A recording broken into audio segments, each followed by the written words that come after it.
How is it? You good? Yeah. I have a couple of questions for you.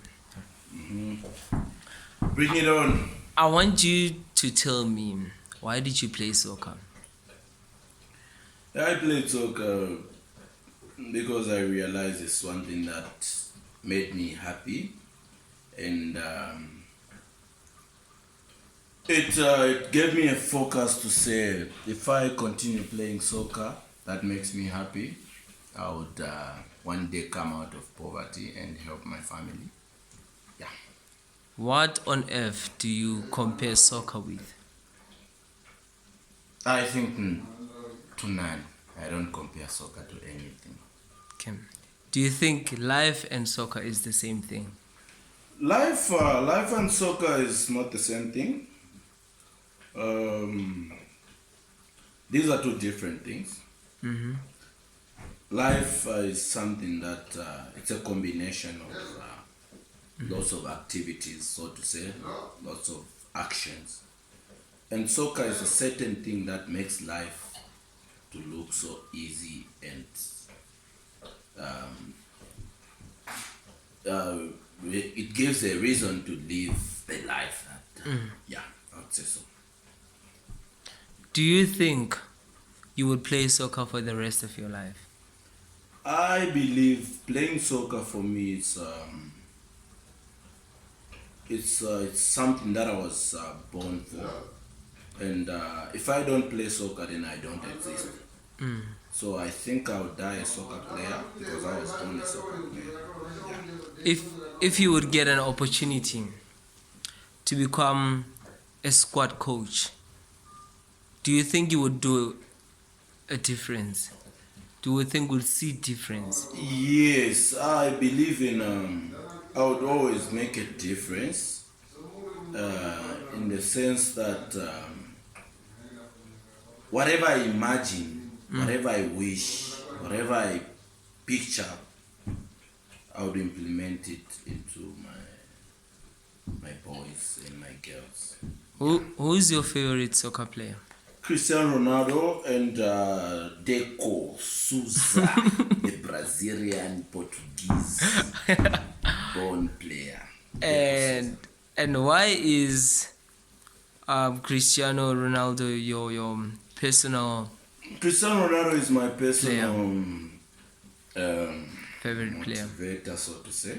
Okay. It's because of his heart and his character. Ronaldo has a heart that he wants to prove to the genius that even us who are not geniuses, we can do it. Ronaldo is not a genius, he's a machine. And I believe he motivates me because I know I'm not a genius, but I'm a machine. I can do anything if I work for that. And that is Cristiano Ronaldo. Whatever he works for, he achieves. That's why he's my most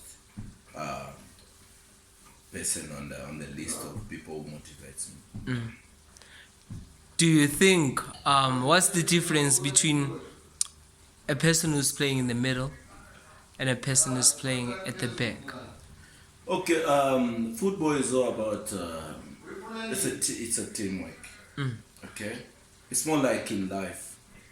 We talented and gifted in different ways. The person who plays in the defense is gifted in that area. His thinking, his character allows him to play in the defense. And the person who plays in the midfield has got his own character. So it's something whereby there is a difference in characteristics. That's the only difference. A defender is a defender even in his behavior. A midfielder is a midfielder in his behavior. That's his character. So you can't compare, and yeah, they are different. They are two different people. Do you believe in uniform? Yeah, I do believe in uniform. Okay, what's the proper way to wear when you're gonna play soccer? Like, what's the main uniform? Okay, what I would say is football is a tribe in a certain culture, in the culture of sport. It's a tribe. If you can understand the difference about tribals and cultures and the world, football has such categories, so to say. Football is a tribe in a sporting culture. Okay? So a sports person will dress like a sports person, will behave like a sports person. That is culture. Yeah, yeah. But in a tribal way, in football, you have to behave like a footballer. We've got our own trademark that differentiates us from other sports men and women. Why? Because you find that soccer players, we've got hairstyles, we've got our own type of walk. Yeah. We walk. Yeah. It's our it's our tribe. That's our tribe. Yeah, yeah. You can tell a soccer player maybe from their hairstyle, from their walk. You get my point. Yeah, yeah. So it's what differentiates us from other cultures, other people, other sportsmen is such kind of behavior that we portray and how we live our lives. We live our lives as soccer players. We don't live our lives just as a sportsman. There are some sports when you drink, it's normal for you. There are some sports they smoke but doing the sport. But in a tribe of football, you got to obey the law of football. So it differentiates you. You become uniform as footballers. Yeah, yeah. We behave the same. We've got a certain character. We have adopted a certain tribe that speaks for us. We don't have to speak for ourselves. Upon looking at me, you're gonna tell this guy is a soccer player, or he does anything involving sports. Yeah.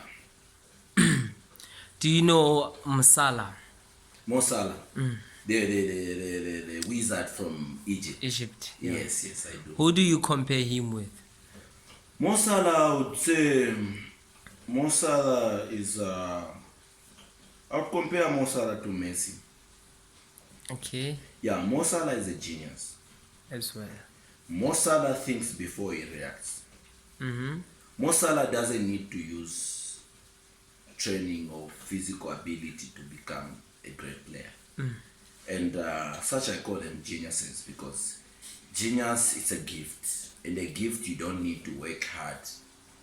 A gift is something that you earn without much effort.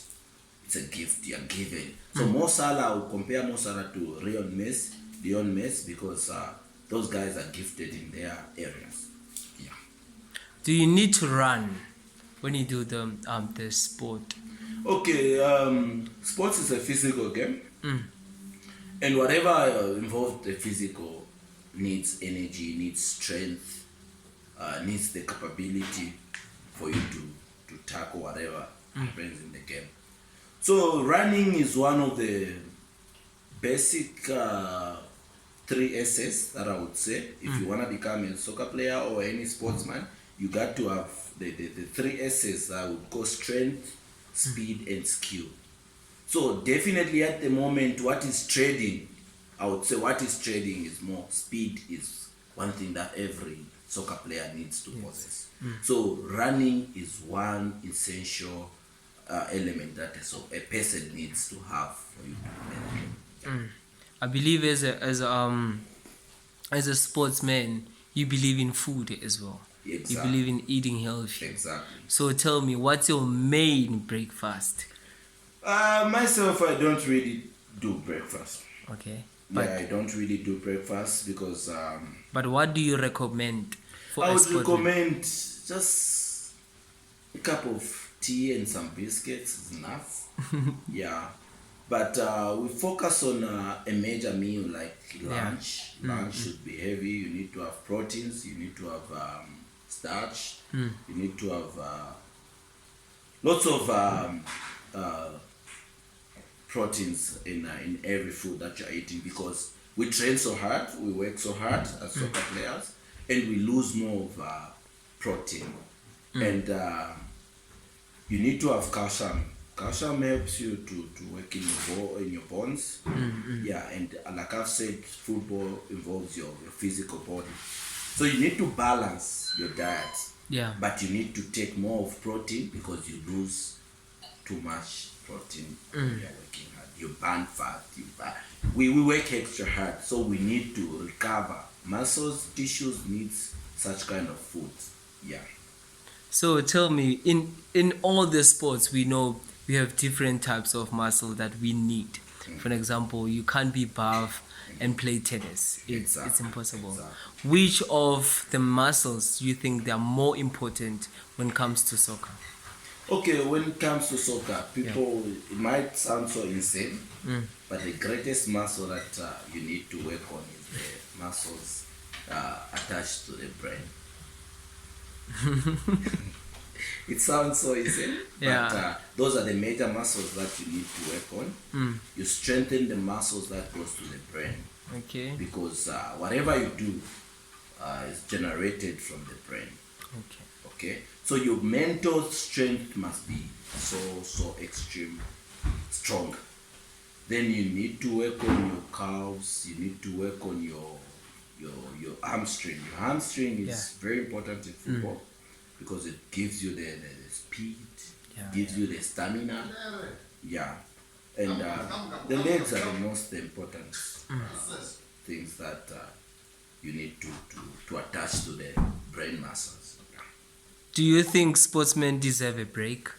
Yeah, sportsmen deserve a break, and like I would say, every machine needs to rest at a certain point. Yeah. Okay, yeah. So sportsmen deserves a break in the sense that the muscles needs to recover, the tissues needs to repair. Okay, the more you use, like I've said, every machine needs a certain service. Our service is rest. We don't go to a mechanic to start fixing our bodies and all that. But rest, we recover more from our broken tissues and muscles. Yeah, and again, rest gives you, like I've said, the greatest muscle is the muscle to the brain. It gives you that ample time to think, reflect, and relax so that you can become a proper person. Yeah. Do you see soccer as a business area now? Or do At you the still... moment, yeah. At the moment, like I've said, there's less pride in playing just soccer than in playing soccer for money. This has come up not because of soccer players, but because of stakeholders. Stakeholders, they've come up with their own way to make money out of soccer. You get my point? Yeah, yeah. Soccer is now business. Okay. Okay. No matter how much you can put passion to football, it has to bring income at the end of the day. And the people who are surrounding football have put it like football is a business sector that is the most paying business at the moment. It's the most trading business at the moment. So it's so challenging to say people are playing for teams that they are not passionate for, but just because there is money coming in and business, the majority of people are doing business. They're not proud of that, but they're proud of the income. Imagine the person who makes coffins. You get my point? He's not proud of sending people to the grave. Yeah. But he does it because it gives them income. This is what has happened in football now. Football is business. People are not using passion to play the game. They're using now, I just have to make money. It's so sad, but we just have to live with it. Yeah, it's one of those. In one word, explain football. Football is life. Okay, I'm done. Thank you very much. Thank you so much.